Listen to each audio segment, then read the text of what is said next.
peuplée sur tous les personnages qui, à des titres divers, permettent à l'art de se faire et d'exister socialement, la scène d'un monde de l'art tel que l'explore Becker est proche de l'expérience qu'en ont les protagonistes, car le parcours du réseau des liens coopératifs au long duquel s'organise l'activité artistique est séquentiel et perspectif.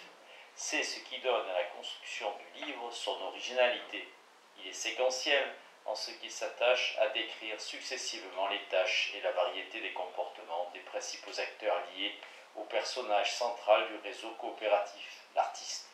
C'est au terme de la présentation de ce réseau que Becker centre l'examen sur la position de l'artiste, l'identité des disciplines et le destin des œuvres. Le livre a à cet égard une valeur pédagogique. Il réalise un équilibre précieux entre l'approche de la plupart des problèmes centraux dans les recherches sociologiques qui se sont développées sur les arts en Europe comme aux États-Unis depuis une quinzaine d'années et la cohérence de l'interprétation qui motive fermement le parcours et l'enchaînement thématique. Peu d'ouvrages suggèrent en outre aussi clairement comment la compréhension de l'art offre tant d'affinités avec l'analyse de ces dimensions prosaïques de toute activité sociale que sont par exemple la mobilisation dans l'action collective, la division du travail, les conflits d'intérêts dans les organisations, la gestion des situations d'incertitude et de risque, la fonction régulatrice des conventions qui contraignent les comportements individuels et le coût des choix non conventionnels, déviants ou marginaux.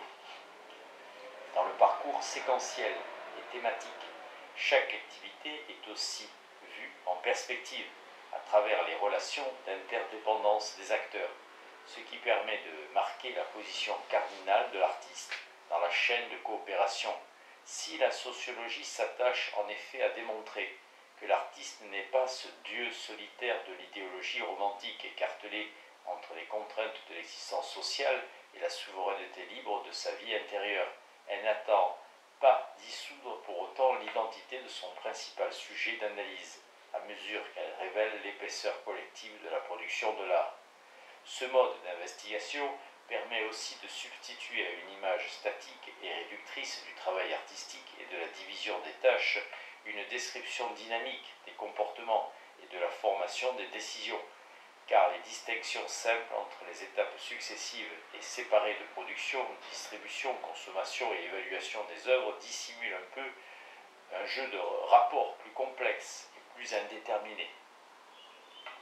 Le 7e chapitre symbolise parfaitement tout ce mouvement d'analyse. Becker y montre notamment comment, pour opérer les multiples choix et décisions dont son travail est fait jusqu'à la mise au point définitive de l'œuvre, l'artiste se projette en autrui, collègue, collaborateur, éditeur, critique, interprète, spectateur, se représente ses réactions et ses arguments et réagit aux enseignements de ses anticipations en les prenant en compte ou en choisissant de les ignorer. Puis l'observation se déplace vers tous ces membres d'un monde de l'art que l'artiste a convoqué dans son dialogue intérieur et qui agissent sur la mise en forme de l'œuvre. Car l'œuvre, pour se présenter dans le mouvement de sa genèse, matérielle et cognitive, doit être conçue comme le foyer géométrique des multiples décisions, interventions et interprétations qui désignent un monde de l'art tout entier comme son auteur. Pour comprendre dans quelle mesure cette sociologie nous rapproche de l'expérience des acteurs des mondes de l'art, on peut indiquer certaines affinités et distances avec la représentation que, dans leurs œuvres, les artistes ont abondamment proposé de tel ou tel aspect de leur travail. Car tous les acteurs décrits ici apparaissent dans le répertoire thématique des mises en scène et mises en question par les artistes de l'exercice de leur art. Pour ne citer que quelques exemples, la représentation de l'atelier du peintre est une modalité traditionnelle de l'autoportrait où l'artiste figure l'activité créatrice et le cercle de ses sujets ou partenaires, collaborateurs, élèves, modèles, commanditaires ou mécènes. Les auteurs et metteurs en scène de théâtre ont souvent mis à nu, dans l'œuvre même, les ressorts conventionnels de l'illusion scénique, le pacte d'identification entre le spectateur et le comédien et entre le comédien et son personnage. Le théâtre dramatique et lyrique et le cinéma offrent maints exemples de la mise en spectacle des règles, artifices et péripéties de l'élaboration collective d'une œuvre, et il n'est guère besoin de rappeler combien la littérature peut combiner toutes ces dimensions pour faire des mondes de l'art, et notamment de son propre monde, l'un des domaines d'exploration les plus chers à l'écrivain. L'analyse sociologique opère assurément de toute autre façon que la représentation artistique. Cette dernière sélectionne, agence, transforme et stylise arbitrairement selon les conventions qui lui sont propres. Les fragments et la réalité de la production artistique mise en scène. L'objectivation sociologique, tenant à distance la réalité qu'elle observe sous de multiples points de vue, s'efforce de cerner des régularités et d'échelonner les situations selon les diverses variables reconnues pertinentes dans l'interprétation. Pourtant, et c'est l'une des originalités du livre, l'écart est moins grand ici que d'ordinaire. Le style qu'adopte Becker en est un premier témoignage. Le lecteur peut être dérouté au premier abord par un souci de clarté et une simplicité de vocabulaire peu commun. Les motifs et les moyens de cette originalité stylistique ont été décrits par l'auteur dans un ouvrage récent, tout entier consacré à l'écriture et à la rédaction sociologique. Becker y énonce une série de préceptes pour aller à l'essentiel avec simplicité. Deux d'entre eux ont une importance particulière. Les sociologues ont souvent une préférence pour les locutions qui n'apportent pas de réponse claire à la question, de savoir qui a fait ce que, dans leurs énoncés, ils affirment avoir été fait. C'est en bonne partie parce que nombre de leurs théories ne leur disent pas qui précisément est l'auteur de l'action. Dans beaucoup de théories sociologiques, les choses se contentent d'arriver sans personne pour les faire. Il n'est pas facile d'identifier le sujet d'une phrase lorsqu'il y est question de l'action d'importantes forces sociales ou de processus sociaux inexorables.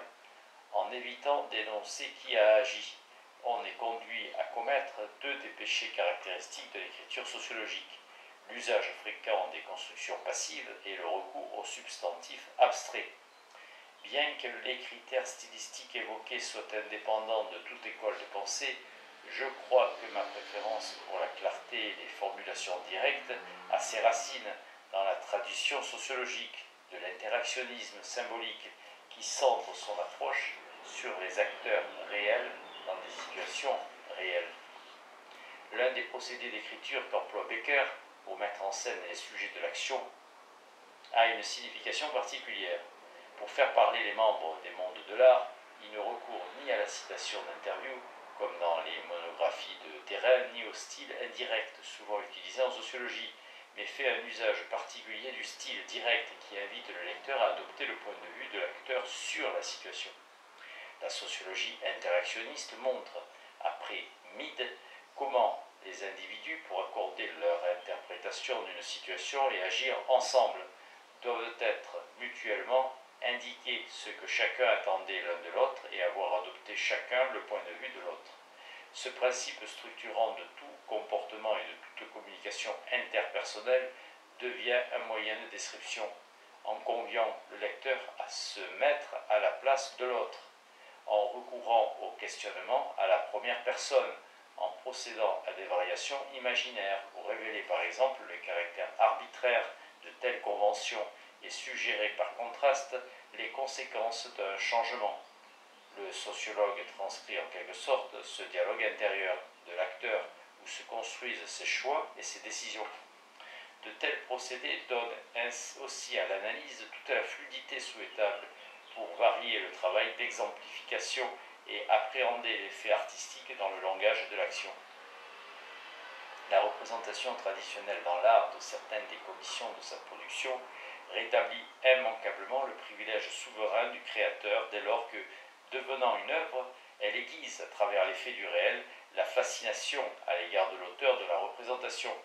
Sans renoncer à exercer ce pouvoir, les déconstructions critiques de l'art par les avant-gardes ont, avec le relativisme sociologique, des rapports plus directs.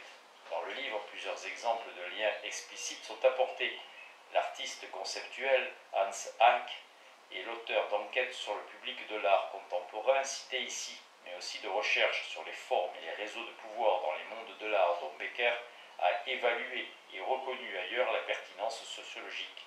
Becker lui-même a pratiqué une manière d'art sociologique avec son Tactile Art Group à l'université de Northwestern.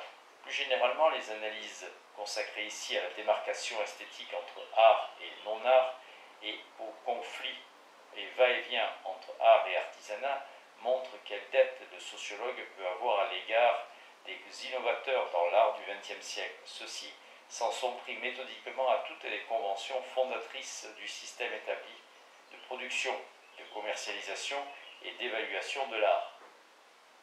Les plasticiens ont ainsi dénoncé dans leurs œuvres mêmes, et jusque par l'abolition de l'œuvre, le fonctionnement du marché de l'art, l'idéologie romantique du génie créateur, la sacralisation muséale des œuvres, sans parler de l'inventaire complet des attaques contre les conventions proprement esthétiques de la discipline. Sweeters proclamait que tout ce que crache l'artiste est art. La démonstration symétrique dont Duchamp avait été le génial inventeur n'était pas moins radicale quand elle énonçait que tout objet ou situation peut être transformé en œuvre d'art, moyennant la signature de l'artiste. Pratiquer systématiquement ce jeu avec les conventions avait tout pour engendrer un nihilisme autodestructeur, en mettant à nu le caractère arbitraire de la valeur artistique.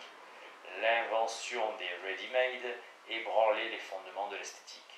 Les contorsions dialectiques du discours critique ont permis, tout compte fait, de transformer la non-valeur en valeur, du moins quand le geste nihiliste, dans ses innombrables variantes, était déclaré pionnier.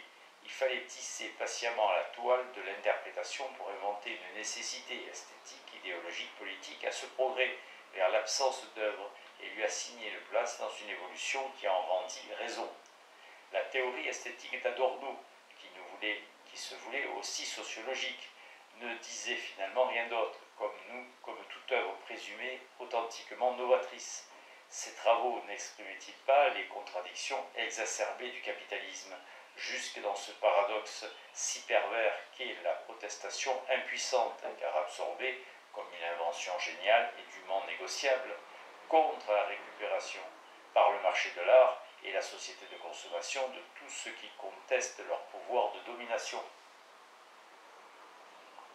La leçon d'une sociologie relativiste tire de ces expériences sur les limites de la création artistique est plus radicale et plus féconde que celle d'une sociologie critique.